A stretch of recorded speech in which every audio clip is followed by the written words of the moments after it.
శ్రీమహాగణాధిపతయే నమః. శుక్లాంబరధరం విష్ణుం శశివర్ణం చతుర్భుజం ప్రసన్నవదనం ధ్యాయే సర్వవిఘ్నోపశాంతయే.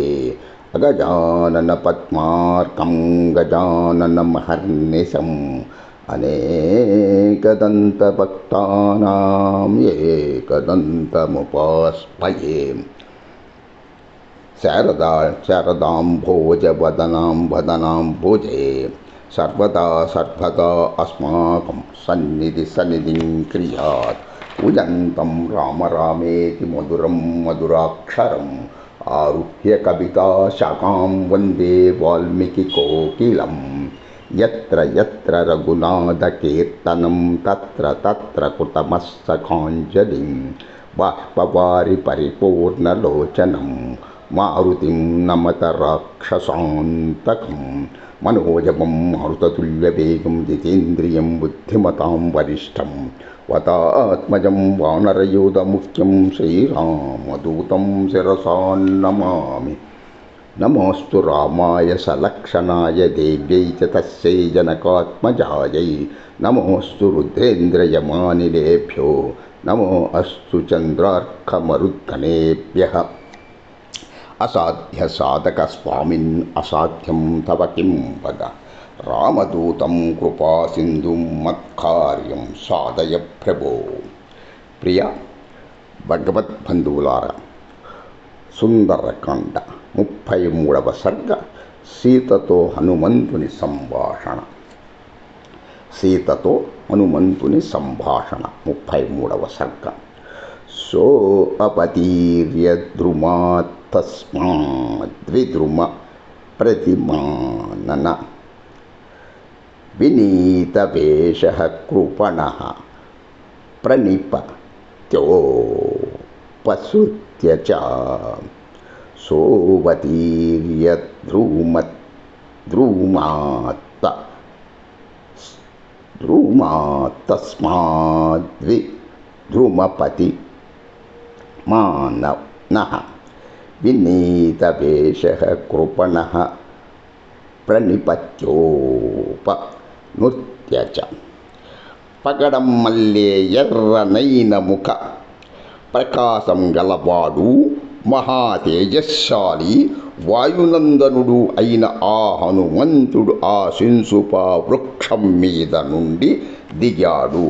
సీతాదేవి దుస్థితిని చూసి దీనుడై ఆమెను సమీపించి చేతులు జోడించి శిరస్సు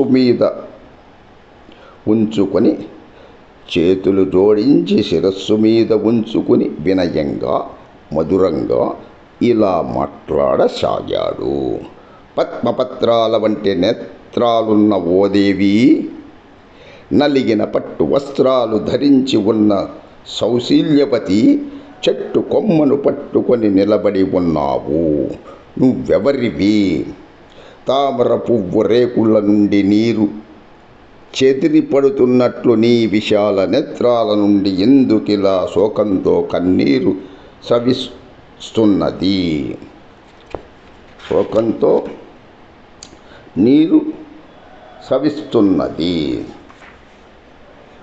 ఓ మంగళ రూపిణి, దేవతలు, అసురులు, నాగులు, గంధర్వులు, రాక్షసులు, యక్షులు, కిన్నరులు, వీరిలో నువ్వు ఏ జాతికి చెందిన దానవు? ఓ సుందరవదన, ఆకర్షణీయమైన అవయవాలు గలదానా, నువ్వు రుద్ర గణాలకు చెందిన దానవా, మరుగణాలకు చెందిన దానవా, వసుగణంలోని దానవా? నువ్వు ఖచ్చితంగా దేవతా స్త్రీవే అయి ఉంటావని భావిస్తున్నాను. చంద్రుణ్ణి ఎడబాసి స్వర్గం నుండి భువికి చేరిన నక్షత్రాలలో శ్రేష్ఠురాలు, సర్వోత్తమ గుణాలచే భాషించేది అయిన రోహిణివా నువ్వు? చక్కని నల్లని నేత్రాలు గల ఓ మంగళ ప్రదురాలా, కోపం లేదా? అశ్రద్ధ కారణంగా భర్త అయిన వశిష్ఠునికి చిరాకు తెప్పించి ఇక్కడకు వచ్చిన అరుంధతివి ఏమోనని నాకు అనుమానంగా ఉంది.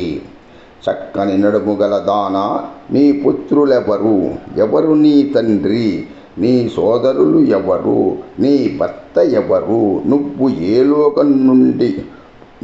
ఏ లోకం నుండి పొరపాటుగా ఈ భువిని చేరి దుఃఖిస్తున్నావు?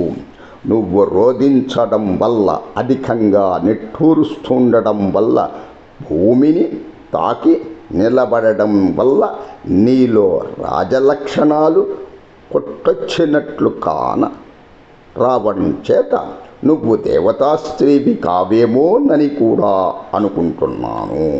నీ అవయవ సౌందర్యాన్ని బట్టి, సాముద్రిక శాస్త్ర లక్షణాలను చూసి నువ్వొక రాజకుమార్తెవని, ఏ చక్రవర్తికో పట్టపురాణివై ఉంటావని నాకు స్ఫురిస్తోంది.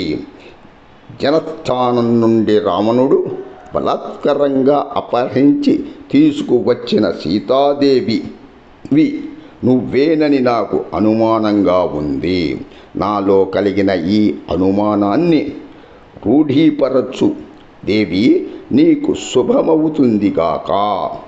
మానవ కాంతలలో కనిపించని నీ లోకోత్తర సౌందర్యం, నీలో గూడు కట్టుకున్న ధైర్యం, తపస్సును సూచించే వేషధారణను చూస్తుంటే నువ్వు నా స్వామి రాముని భార్యవేనని నిశ్చయంగా తెలుస్తోంది. రామకీర్తనంతో కూడుకున్న హనుమంతుని పలుకులు విన్న సీతాదేవి సంతోషంలో ఓలలాడింది. పిదప ఆమె చెట్టు కొమ్మపైనున్న హనుమంతునితో ఇలా అంది. భూమండలంలోని రాజశ్రేష్ఠులందరిలోకి సర్వశ్రేష్ఠుడు, గొప్ప వివేకశీలి, శత్రువులకు సింహస్వప్నం అయిన దశరథ మహారాజుకు నేను కోడలిని. మహాత్ముడు, విదేహ రాజ్యాధిపతి అయిన జనక మహారాజు పుత్రికను. నా పేరు సీత. ధీమంతుడైన రాముని భార్యను. నా పేరు సీత. ధీమంతుడైన రాముని భార్యను. అక్కడ అయోధ్యలో రాముని అంతఃపురంలో ఏ లోటు లేకుండా మానవులకు లభించగల సకల భోగాలను సమృద్ధిగా అనుభవిస్తూ 12 సంవత్సరాలు గడిపాను. 13వ సంవత్సరంలో పురోహితులను సంప్రదించి దశరథ మహారాజు ఇక్ష్వాకు వంశానికి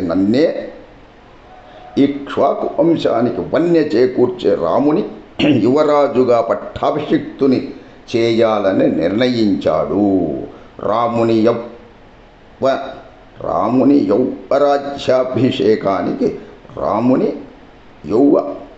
రాజ్యాభిషేకానికి సకల సన్నాహాలు ముమ్మరంగా జరుగుతూ ఉండగా, కైకేయి అనే రాణి భర్త అయిన దశరథ మహారాజుతో ఇలా చెప్పింది. రాముని యువరాజుగా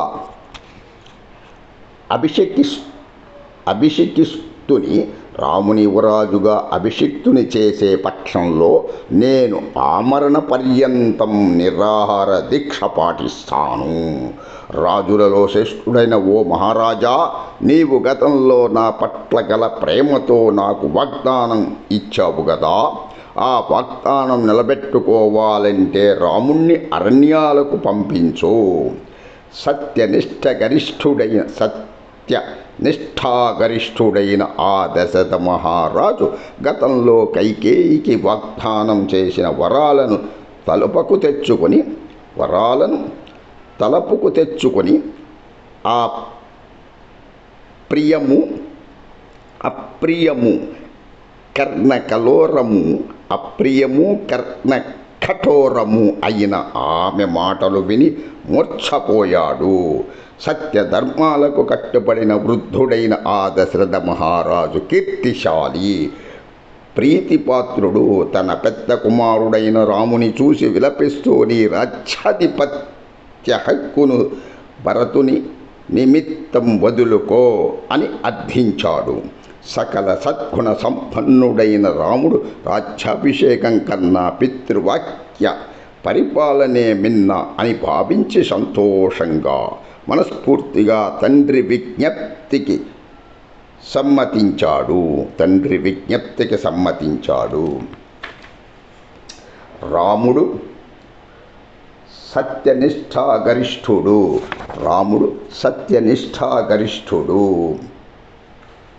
ఇతరులకు దానం చేస్తాడు కానీ తను ఎవరి నుండి ఏదీ స్వీకరించడు.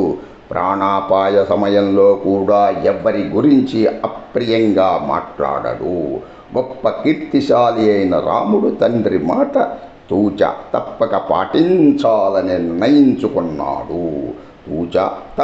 పాటించాలని నిర్ణయించుకున్నాడు.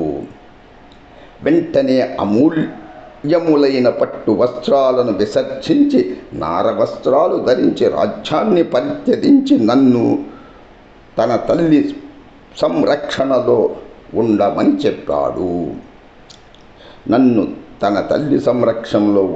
చెప్పాడు. రాముని సహచర్యం లేని స్వర్గలోక వాసం కూడా సుతరాము నాకు ఇష్టం లేదు కనుక నేను ఆయనతో పాటే వనవాసం చేయాలని నిశ్చయించుకొని ఆయన కన్నా ముందే అరణ్యానికి బయలుదేరడానికి సంసిద్ధనయ్యాను. మిత్రులను ఆనంద పరవశులయ్యేట్లు చేసేవాడు ఉదాత్తుడు సుమిత్రాదేవి తనయుడు అయిన లక్ష్మణుడు అన్నగారిని అనుసరించాలని నిర్ణయించుకొని నారవస్త్రాలు ధరించి నాకన్నా ముందే సన్నద్ధుడయ్యాడు. ఈ విధంగా మేము ముగ్గురము మహారాజు గారి ఆదేశాన్ని శిరసావహించి కఠోర నియమాలను పాటిస్తూ అంతకు మునుపు ఎన్నడూ చూసి ఎరుగని దుర్గమమైన భయంకరారణ్యంలో ప్రవేశించాం. మేం దండకారణ్యంలో వనవాసకాలాన్ని గడుపుతున్నప్పుడు సాటి లేని పరాక్రమవంతుడైన రాముని భార్య నైన నన్ను దురాత్ముడైన రావణుడు అపహరించాడు. రావణుడు నాకు ఇంకొక 2 మాసాలు మాత్రమే గడువు ఇచ్చాడు.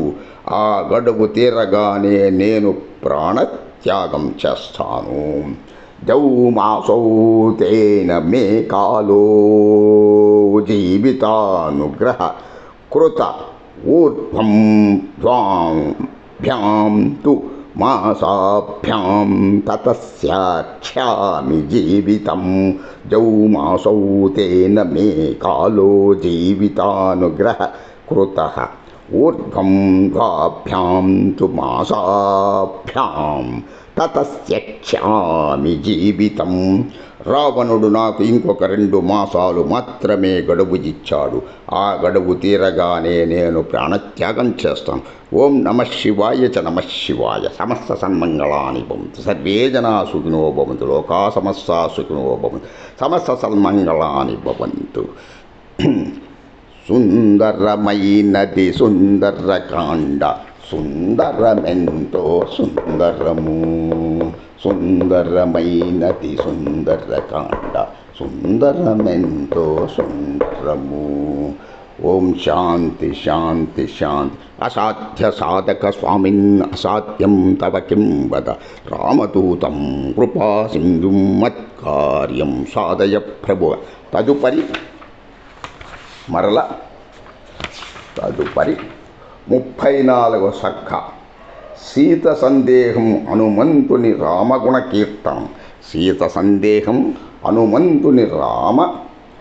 కీర్తనం.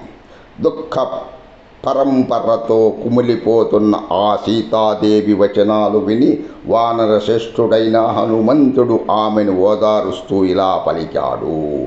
విదేహ రాజపుత్రివైన ఓ సీతాదేవి, రాముడు పంపగా నీ వద్దకు దూతగా నేను వచ్చాను. రాముడు కుశలంగా ఉన్నాడు. తన క్షేమాన్ని గురించి నీకు తెలియజేయమని నన్ను ఆదేశించాడు. ఓ దేవి, దశరథ మహారాజు కుమారుడు, వేదవేత్తలలో శ్రేష్ఠుడు, వేదాలను ఎరిగినంత క్షుణ్ణంగా బ్రహ్మాస్త్ర ప్రయోగ ఉపసంహారాలలో పారంగతుడు అయిన రాముడు నీ క్షేమ సమాచారాలను తెలుసుకోమన్నాడు. నీ క్షేమ సమాచారాలను తెలుసుకోమన్నాడు. నీ భర్త అయిన రామునికి తోడు నీడ అత్యంత ప్రీతిపాత్రుడు మహా తేజస్శాలి అయిన లక్ష్మణుడు శోకంతో కుమిలిపోతూ శిరస నీకు నమస్కరించాడు. నరులలో శ్రేష్ఠులైన ఆ రామలక్ష్మణులు క్షేమంగా ఉన్నారనే మాట వినగానే పొందిన ఆనందంతో సీతాదేవి శరీరం గగుర్పాటు చెందగా హనుమంతునితో ఆమె ఇలా అంది: మనిషి కష్టాలను భరిస్తూ బ్రతికి ఉంటే ఎప్పుడో ఒకప్పుడు నూరేళ్లకైనా ఆనందం పొందగలుగుతాడు అనే లోకోక్తి ఎంత మంగళప్రదమో, ఎంత యథార్థమో ఇప్పుడు నాకు అవగతమవుతోంది. రాముని వద్ద నుండి దూతగా తన వద్దకు వచ్చిన హనుమంతుని పట్ల సీతాదేవికి ఆమెకు తెలియకుండానే అభిమానం కలిగింది. దాంతో వారిద్దరూ పరస్పరం నమ్మకంతో మాట్లాడుకోసాగారు. శోకంతో ధైన్యం చెందిన ఆ సీతాదేవి మాటలు విని వానర సేనాధిపతి అయిన హనుమంతుడు మెల్లగా ఆమెకు మరింత దగ్గరగా వచ్చాడు. హనుమంతుడు తనను సమీపించే కొద్దీ అతడు వానర రూపం దాల్చిన రాముడేనేమోననే అనుమానం సీతలో తలెత్తసాగింది. అయ్యో, అనాలోచితంగా ఎంత పొరపాటు చేశాను! ఎటువంటి సంకోచము లేకుండా నా కథంతా ఇతడికి పూసగుచ్చినట్లు చెప్పాను. ఆ రావణుడే ఈ వానర రూపం ధరించి వచ్చాడు. అందమైన రూపలావణ్యాలు సంతరించుకున్న ఆ సీతాదేవి ఇలా శంకించి శోకించే నిస్సత్తువ ఆవరించగా ఆ అశోక వృక్షపు కొమ్మను వదిలి నేల మీద చతికిల పడిపోయింది. దుఃఖంతో భయంతో దిగ్భ్రాంతికి లోనైన ఆ సీతాదేవిని చూసి మహాబాహుడైన ఆ హనుమంతునికి ఏం చెయ్యాలో పాలుపోక నమస్కరించి ఊరుకున్నాడు. అయితే భయభ్రాంతురాలైన సీత మాత్రం మళ్ళీ హనుమంతుని వైపు చూడలేదు. చంద్రముఖి అయిన ఆ సీతాదేవి చాలా సేపటి నుంచి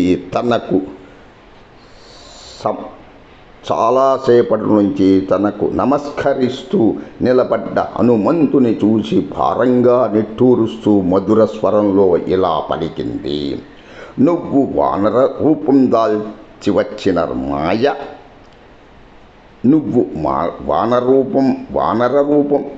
వచ్చిన మాయావి అయిన ఆ రావణుడే అయితే నన్ను ఇలా ఎడతెగకుండా బాధించడం నీకు తగదు, మంచిది కాదు కూడా.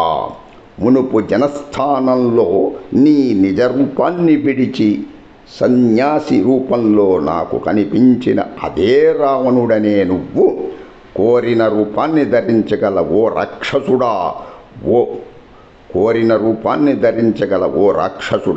భర్త ఎడబాటుతో ఇనురాలైనై పరితపిస్తూ ఉపవాస వ్రతాలతో కృషించిపోయి ఉన్న నాకు ఇంకా మాటి మాటికి సంతాపం కలిగించడం నీకు భావ్యం కాదు. ఒకవేళ నువ్వే రావణుడవన్న నా సందేహం నిజం కాదేమో అని కూడా అనిపిస్తోంది. ఎందుకంటే నిన్ను చూడగానే ఏ కారణం లేకుండానే నా మనస్సులో ఆనందం వెల్లివిరిసింది. నిజానికి నువ్వు రాముని దూతగా ఇక్కడికి వచ్చి ఉంటే నీకు మేలు వనగూరుగాక. ఓ వానర శ్రేష్ఠ, దయచేసి నాకు ఆరో ప్రాణమైన రాముని గూర్చి తెలుపు. ఓ వానర, నాకు అత్యంత ప్రీతిపాత్రుడైన ఆ రాముని గుణగణాలను వర్ణించి చెప్పు. ఓ సౌమ్యుడా, నది ఒడ్డును హరించి వేసే రీతిలో నా మనస్సును నీ మధుర భాషలతో హరించి వేస్తున్నాను. నీ మృదు మధుర భాషలతో హరించి వేస్తున్నావు. చాలా కాలం క్రితం రావణుడు నన్ను అపహరించి తెచ్చి ఈ లంకలో బంధించి ఉంచాడు. ఇంతకాలానికి రాముడు దూతగా పంపించిన వానరుణ్ణి చూస్తున్నాను. ఇది స్వప్నమే అయితే అహో ఎంత సుఖాన్ని ఇస్తున్న స్వప్నమో గదా. మహావీరుడైన రాముడు లక్ష్మణ సమేతుడై ప్రత్యక్షంగా కాకున్నా కనీసం కలలోనైనా కనిపించిన ఈ క్లేశాలన్నిటినీ భరించి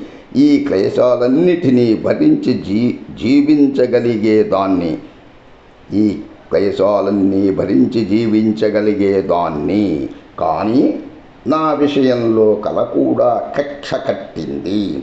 ఇది కల అని భావించలేకపోతున్నాను. కలలో వానర దర్శనం శుభాన్ని సూచించదు. కానీ ఇప్పుడు నాకు ఆనందం కలగడంతో అభ్యుదయం ప్రాప్తించినట్లే కదా. ఏది ఏమైనా మనస్సుకు కలిగిన భ్రాంత లేక వాత ప్రకోప ఫలమా, లేక ఉన్మాదం వల్ల ఏర్పడ్డ వికారమా, లేక ఎండమావి మల్లే లేనిది ఉన్నట్టుగా తోస్తున్నదా? ఎండమావిగా లేనిది ఉన్నట్టుగా తోస్తున్నదా? అయినా ఇది ఉన్మాదము కాదు. ఉన్మాద లక్షణాలు ఉన్న చిత్త విభ్రాంతి కాదు. నేను పూర్తిగా స్మృతిలోనే ఉన్నాను. ఎందుకంటే స్పష్టంగా నేను నన్ను ఈ వానరుణ్ణి కూడా గుర్తించగలుగుతున్నాను. ఈ విధంగా సీతాదేవి పరి విధాల మంచి చెడ్డలను యుక్తలను గూర్చి బాగా తక్కించుకొని రాక్షసులు కామరూపులు కావడం వలన ఇతడు రావణుడేనని చివరికి నిర్ణయించుకుంది. సన్నని నడుము గలది జనక మహారాజు కుమార్తె అయిన ఆ సీతాదేవి ఈ విధంగా నిర్ణయించుకొని హనుమంతునితో ఆ పైన మాట్లాడకుండా ఉండిపోయింది. వాయుపుత్రుడైన హనుమంతుడు ఆమె మనోభావాలను గ్రహించి ఆమె చెవులకు ఇంపైన మధుర వచనాలు పలికి ఆమెకు సంతోషం కలిగించాడు. రాముడు సూర్యుని వంటి తేజస్శాలి, చంద్రుడు మల్లే లోకులకు ఆహ్లాదం కలిగించే మనోహరుడు, కుబేరుడిలా సకల లోకాలకు రాజాదిరాజు. రాముడు విష్ణువంతటి కీర్తిమంతుడు, పరక్రమశాలి, దేవ గురువైన బృహస్పతిలా సత్యమునే రాముడు పలుకుతాడు, మధుర భాషణ చేస్తాడు. రాముడు రమణీయ రూప సౌభాగ్యాలతో తేజరిల్లుతూ రూపుదాల్చిన మన్మధునిలా భాషిస్తాడు. కోపం కలిగించుకోవలసిన తరుణంలో కోపం వహిస్తాడు. శిక్షార్హులను శిక్షిస్తాడు. లోకంలో సర్వశ్రేష్ఠుడైన మహారథుడు. యావత్తు లోకం మహాత్ముడైన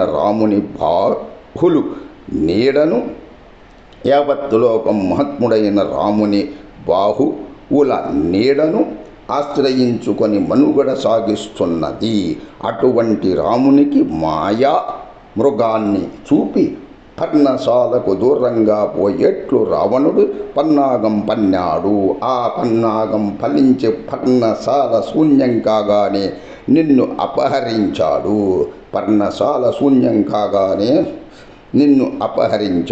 ఆ దుష్కృత్యానికి రావణునికి ఎటువంటి భయంకరమైన ఫలం లభిస్తుందో నీవే చూస్తావు. మహావీరుడైన రాముడు క్రుద్ధుడై అతి త్వరలోనే యుద్ధరంగంలో అగ్ని జ్వాలల వంటి ప్రజ్వరిల్లే బాణాలను రోషవేషంతో ప్రయోగించి ఆ రావణుని సంహరిస్తాడు. సాక్షాత్తు ఆ రాముడే నన్ను దూతగా నీ వద్దకు పంపించాడు. నీ వినియోగంతో దుఃఖార్తుడై ఉన్న ఆ స్వామి నీ కుశలం అడిగి తెలుసుకోమన్నాడు. మహాతేజశాలి, బాహువులు గలవాడు, సుమిత్రాదేవి ఆనందాన్ని ఇనుమడింపజేసే పుత్రుడు అయిన లక్ష్మణుడు నీకు నమస్కరించి నీ క్షేమం గుర్చి అడిగాడు. ఓ దేవి, సుగ్రీవుడనే వానరుడు రాముని మిత్రుడు. వానరులకు రాజైన అతడు కూడా నీ క్షేమం గూర్చి అడగమన్నాడు. రామ లక్ష్మణ సుగ్రీవులు అందరూ హర్నిశలు నిన్నే స్మరిస్తున్నారు. ఓ వైదేహి, నీవు రాక్షస మూకల ఆధీనంలో ఇన్ని అగచాట్లు పడుతూ కూడా జీవించి ఉండడం మా అదృష్టం. ఇక కొద్ది రోజుల్లోనే నీవు రాముణ్ణి, మహాబలుడైన లక్ష్మణ్ణి, కోట్లాది వానర వీరులను వెంట పెట్టుకుని వచ్చే మహాతేజశాలి అయిన సుగ్రీవుణ్ణి చూడగలవు. నేను ఆ సుగ్రీవుని మంత్రినైన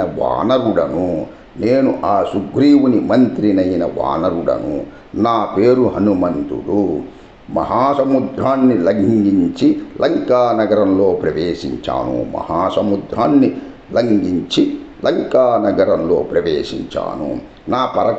నా పరాక్రమాన్ని ప్రదర్శించే దురాత్ముడైన రావణుని శిరస్సు మీద పాదం మోపినట్లుగా సముద్ర లంఘనం చేసి నీ దర్శనార్థం ఇక్కడకు వచ్చాను. నా అహమస్మి తథా దేవి యథా మామవగచ్చసి విశాఖా త్యజ్య తామేషా శ్రద్ధస్వ వడతో మమ. నా అహమస్మి తథా దేవి యథా మామవగచ్చసి విశాఖా త్యజ్య తామేషా శ్రద్ధస్వ వదతో మమ. దేవి, నువ్వు భావిస్తున్నట్లు నేను వానర రూపం దాల్చి వచ్చిన రావణుడను కాను. ఈ నీ అనుమానాన్ని విడిచిపెట్టు, నా మాట నమ్ము. ఓం నమః శివాయ చ నమః శివాయ. సమస్త సన్మంగళాని సర్వే జనా సుఖినో భవంతు. లోకా సమస్తా సుఖినో భవంతు. సుందరమైనది సుందరకాండ, సుందరమెంతో సుందరము. సుందరమైనది సుందరకాండ, సుందరమెంతో సుందరము. మరల 35వ సర్గ రాముని శరీర లక్షణాల వర్ణన.